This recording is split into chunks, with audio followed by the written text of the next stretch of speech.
aqui muito sobre assuntos, a gente falou sobre aposentadoria com o Dr. Guilherme Colin, e agora a gente vai falar sobre um assunto que eu acho que todo mundo já passou em pelo menos um momento da vida, a inclusão indevida e irregular em órgãos de proteção ao crédito. Após uma maratona de entrevistas sobre direito previdenciário, como eu tinha falado, hoje a gente vai falar então sobre um assunto antigo aí que afeta muita gente e que ainda causa um certo, digamos, estigma social. A situação de estar com o famoso nome sujo, ou seja, com restrição de crédito junto aos órgãos de proteção ao crédito. O Dr. Guilherme Colin desenvolveu uma tese jurídica pioneira sobre o tema lá no início dos anos 2000, que inicialmente sofreu uma certa resistência, mas depois da primeira decisão favorável no STJ, abriu um precedente para o tema e hoje tem até súmula sobre isso. Vamos lá. Primeiro, qual a diferença entre inscrição indevida e irregular em órgãos de proteção ao crédito? Muito boa tarde, seja muito bem-vindo, doutor Guilherme Colin. Boa tarde, Cláudio, tudo bem? Como é que tu tá? Tudo tranquilo. Qual a diferença, então, entre essa inscrição aí indevida e irregular, doutor Guilherme? Bom, Cláudio, a inscrição indevida é a situação clássica. A pessoa não está devendo porque não contratou, não está devendo porque contratou e pagou, não está devendo porque contratou, não pagou, mas renegociou e ainda assim foi incluída ou mantida no SPC ou no Serasa ou em qualquer órgão de proteção ao crédito. Esta é a inclusão indevida. A inclusão indevida é muito intuitivo, né? Muito intuitivo. Não estou devendo porque não contratei, porque paguei ou porque renegociei e foi mantido o nome sujo. Isso é muito intuitivo, isso é muito antigo, não tem nenhum segredo aí. A inclusão irregular, ela é diferente, são duas situações parecidas, mas não são iguais. O que acontece? Quando a pessoa devendo ou não, ela está devendo ou não está, tanto faz. Quando a pessoa devendo ou não tem o seu nome negativado, tem o seu nome incluído num banco de dados de proteção ao crédito, ela deve ser comunicada por escrito dentro de algumas formalidades legais. E muitas vezes estas formalidades não são observadas. Elas simplesmente não são observadas por N razões. Para mim é impossível responder pelo comportamento de uma empresa da qual eu não sou representante, não sou sócio, não sou nada. Mas por N razões é muito comum que essas formalidades legais não sejam atendidas. Perfeito. Então é possível que uma pessoa que seja efetivada devedora, né, inadimplente, ou seja, que reconheça ter contratado e não ter pago, obter alguma medida judicial favorável por conta dessa irregularidade, desta falta dessas, digamos, observações legais, né, enviar uma correspondência, telefonar, enfim, notificar a pessoa que ela está lá constando desse cadastro negativado? Sim. Caso estas formalidades não sejam observadas, é totalmente irrelevante o fato da dívida existir. Vamos fazer um exemplo bem simples. A pessoa sai de casa, contrata um parcelamento, um financiamento, não importa, compra algo, emite um cheque sem fundo, hoje em dia pouca gente usa cheque, mas ainda existe essa figura, contrai uma obrigação e não paga. Isto é correto? Não, não é correto. Não é correto. Mas a questão não é essa. Se ela está devendo, ela pode sim ter o seu nome negativado, mas dentro das formalidades legais que com muita frequência não são observadas. Não estou dizendo que nunca são, estou dizendo que com muita frequência não são. E aí não vem ao caso a existência da dívida. Se a pessoa está com o nome sujo, ela talvez tenha direito a obter uma indenização por danos morais, o que pode ser chocante para muitas pessoas, mas se nós pararmos para pensar, não é. Existe um regramento legal. A empresa que desejar seguir este regramento, a empresa que cumprir a lei, não correrá o risco de ser condenada. Aquele que violar a lei sofrerá as consequências inerentes a esta violação. Então a pessoa está devendo, não pagou, foi incluída em algum banco de dados, sem que as formalidades tenham sido observadas, e ela terá, sim, o direito de ser indenizada por danos morais e pedir o cancelamento daquela anotação. Isto acontece, se você tiver alguma dúvida, para algumas pessoas isso é muito contraintuitivo. Então, procure o site de qualquer tribunal de justiça e faça uma pesquisa na jurisprudência. Muito bem. E essa foi a tese que o senhor desenvolveu lá no início da década passada, doutor Guilherme? Sim, Cláudia, essa tese. Eu me formei na faculdade em 1999. E eu fico envaidecido, fico muito contente pelo privilégio que eu tive de poder desenvolver uma tese que foi acolhida. Né? E chegou a ser noticiado até na época, né? No Foi. programa do Rogério Mendelski. Exatamente, no programa do Rogério Mendelski, isso lá no ano de 2002, 2003, na época acho que ele estava na Guaíba, se não estou enganado. Acredito que sim. O que acontece? Até então era tranquilo a questão da indenização por danos morais pela inclusão indevida. Porém, o Código de Defesa do Consumidor tem lá o seu artigo 43, parágrafo 2º, que prevê uma formalidade. E eu percebi, naquela oportunidade, que muitas vezes esta formalidade não era observada.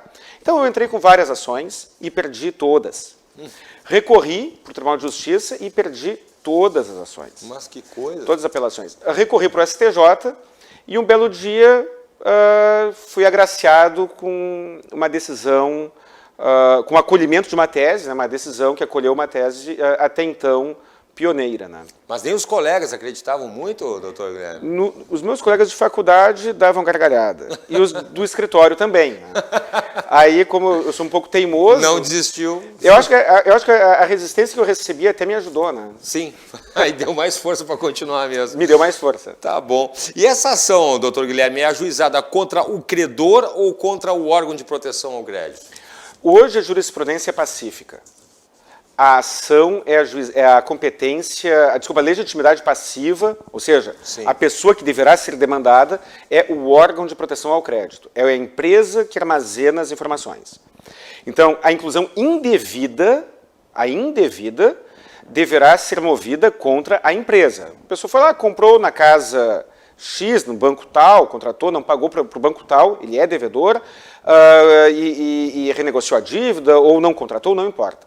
Na inclusão indevida, a ação deve ser ajuizada contra a empresa que efetuou a anotação. Na anotação irregular, a ação deverá ser proposta contra o banco de dados que divulgou aquela informação, porque é dele o dever de enviar o comunicado prévio. Então, esse é um cuidado que eu indico para os colegas que não têm experiência ainda para atuar nessa área. Bom, falando nos colegas, então, para que estejam nos assistindo aí, quais os fundamentos legais, que dicas que a gente pode dar para os colegas, doutor? Bom, basicamente, qual é o fundamento legal? Artigo 43, parágrafo 2º do Código de Defesa do Consumidor. Se você for advogado, provavelmente terá fácil acesso. Se você for leigo, põe no Google, Código de Defesa do Consumidor, e procure lá o artigo 43, parágrafo 2º. Combinado com o artigo 186 do Código Civil, que é o clássico artigo legal que fala sobre o conceito de ato ilícito. Esses são os fundamentos legais. Com o passar do tempo, houve muitos desdobramentos.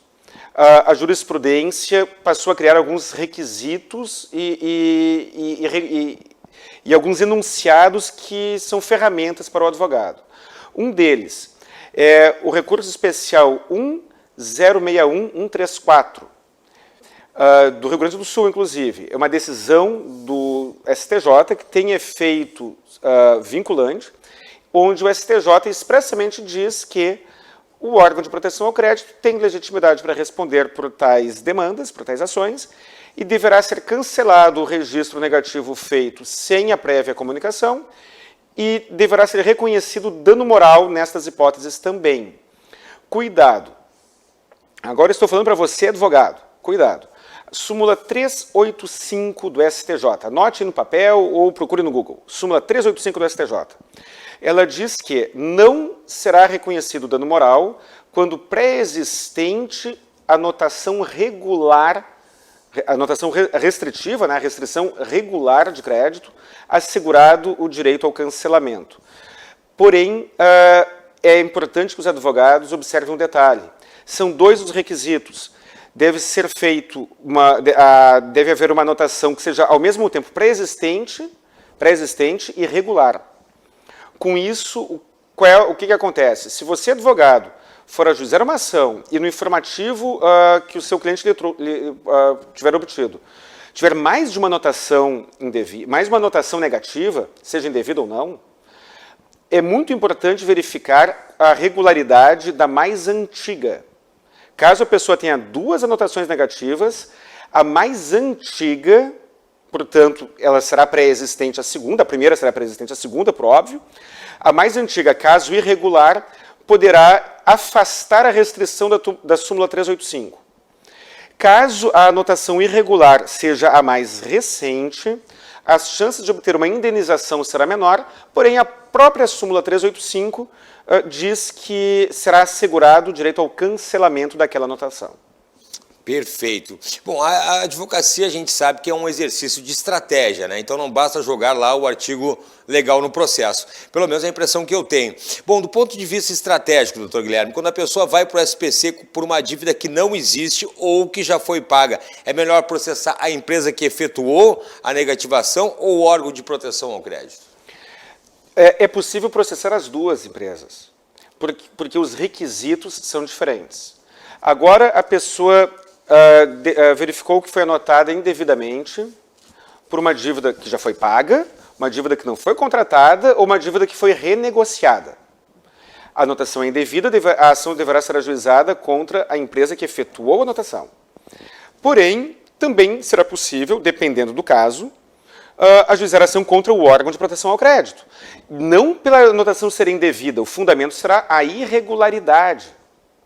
E aí, então, é possível, sim, ajuizar duas ações. Uma contra a empresa que foi a autora do registro negativo, por ser indevida, e a outra ação ajuizada contra o órgão de proteção ao crédito, pelas formalidades que ele deixou de observar, caso tenha deixado de observá-los, é claro, né? E ainda falando de estratégia processual, eu sou muito focado nisso e recomendo que os colegas entendam que a advocacia é um jogo estratégico. E quando falo de estratégia, não estou falando no sentido pejorativo de trapaça. Estratégia não tem nada a ver com trapaça. Vamos deixar isso claro. Né? Estou falando de estratégia legal, dentro das regras legais. Uma coisa que eu sempre recomendo, uma conduta, né, um procedimento que eu sempre adoto antes de ajuizar qualquer ação, fazer a consulta da jurisprudência. Um exemplo clássico, pelo menos aqui no Rio Grande do Sul, as ações fundadas em anotação irregular têm um índice de sucesso muito maior quando ajuizadas no rito comum. Existe o rito do juizado especial cível, que é o apelido é pequenas causas, né? E existe o rito comum. As ações ajuizadas no juizado especial cível têm um índice de sucesso inferior, índice de sucesso sobre esse assunto, anotação irregular, um índice de sucesso inferior do que as ações ajuizadas no rito comum. Até porque a ação ajuizada no rito comum chega até o STJ. A ação ajuizada no juizado especial cível, não. A ação ajuizada no juizado especial cível termina na turma recursal. E isso pode fazer muita diferença. Então, para os colegas que estão assistindo, no Rio Grande do Sul, a minha dica é essa. Se tiver alguém fora do estado assistindo, recomendo que faça uma pesquisa na jurisprudência dos juizados especiais e dos tribunais de justiça do seu estado. Muito bem. E o valor, doutor Guilherme, dessa indenização? Quanto tem ficado, mais ou menos? Olha, o valor da indenização, isso ainda gera muita insegurança jurídica. Existem precedentes do STJ, alguns não muito antigos, mais ou menos recentes, fixando a indenização por inclusão irregular em 50 salários mínimos. 50, exatamente isso. 50 salários mínimos. Mais de 50 mil reais. Mais do que 50 mil reais. E também existem decisões do próprio STJ fixando indenizações por situações equivalentes em valores muito mais baixos, em 5 mil reais, às vezes até menos. No Rio Grande do Sul, o Tribunal de Justiça raramente passa dos 10 mil reais e não raramente, muitas vezes, fica abaixo dos 5 mil reais. Isso a jurisprudência atual. Sim. Se você fizer uma pesquisa na jurisprudência mais antiga, haverá várias decisões em valores maiores. Houve no Rio Grande do Sul uma retração da jurisprudência, um recuo no rigor tratado pelo Poder Judiciário em desfavor das empresas que violam esta norma do direito do consumidor. Em Santa Catarina, por exemplo, existem várias decisões fixando indenizações por este mesmo fundamento em 10 mil reais ou mais, várias. Em São Paulo, ainda mais.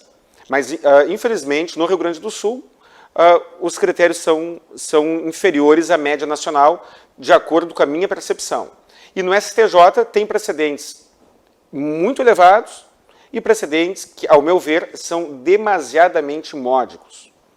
Muito bem. E essa pergunta eu acho muito interessante. Quando a pessoa foi para o SPC por uma dívida que efetivamente existe e que não foi paga, daí ela vai lá e renegocia. Inclusive, isso já aconteceu comigo. E o credor deve proceder na imediata baixa desse registro negativo? Renegocia a dívida, né? Vai ter uma nova forma de pagamento. Deve imediatamente sair do SPC? A resposta é sim. O conceito jurídico é novação. Então, você tem uma dívida que está inadimplida. Você está devendo uma dívida indiscutivelmente devida. Vamos partir desta premissa. Tá. Você está devendo a quantia que for. Então, você procura o credor e faz uma renegociação de dívida. Renegocia a dívida. Aquela obrigação nova substituirá a obrigação anterior. E aí, em função desta substituição, em função do termo técnico, juridiquês, desta novação, aquela obrigação nova quitou a obrigação anterior, ainda que esta obrigação nova não tenha começado a ser paga. Ou seja, você está devendo lá 10, 15 mil reais, não importa quanto. Fez o acordo de renegociação. A partir daquele acordo, daquele momento do acordo, a dívida anterior foi extinta e substituída por uma nova. Se o seu nome continuar negativado, aquela anotação será indevida. Existe uma tolerância judicial quando a empresa demora alguns dias para efetuar a baixa do registro. Alguns juízes, algumas turmas, algumas câmaras do Tribunal de Justiça reconhecem que 5, 10 dias seria um prazo tolerável para fins de cumprimento da parte operacional, né, da obrigação de baixar o registro negativo.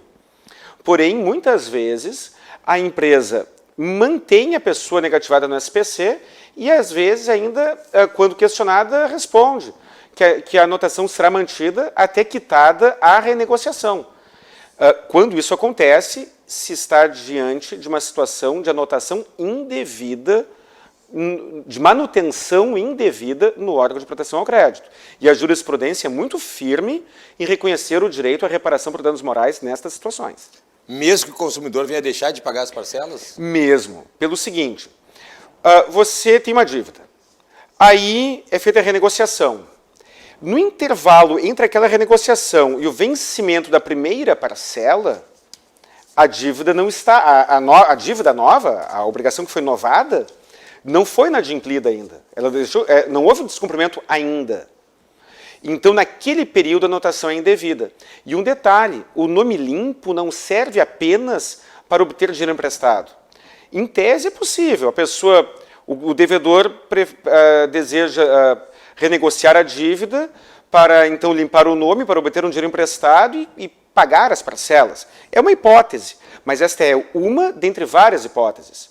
Por exemplo, para vender um imóvel com financiamento bancário, é preciso estar com o nome limpo. Então, imagina só que círculo vicioso cruel. O consumidor está endividado, com várias anotações negativas contra seu nome nos mais diversos órgãos de proteção ao crédito. Aí ele decide que vai vender algum imóvel. Digamos que ele tem lá uma casa na praia, tem algum imóvel qualquer. Ele decide vender aquele imóvel e não consegue vender porque o banco não aprova o financiamento, mesmo que ele seja o vendedor. O banco não aprova o financiamento para o comprador porque ele, vendedor, está com o nome sujo. E aí ele não consegue vender o imóvel porque está com o nome sujo. E por não conseguir vender o imóvel, não consegue pagar as parcelas da dívida que ele renegociou. É uma hipótese.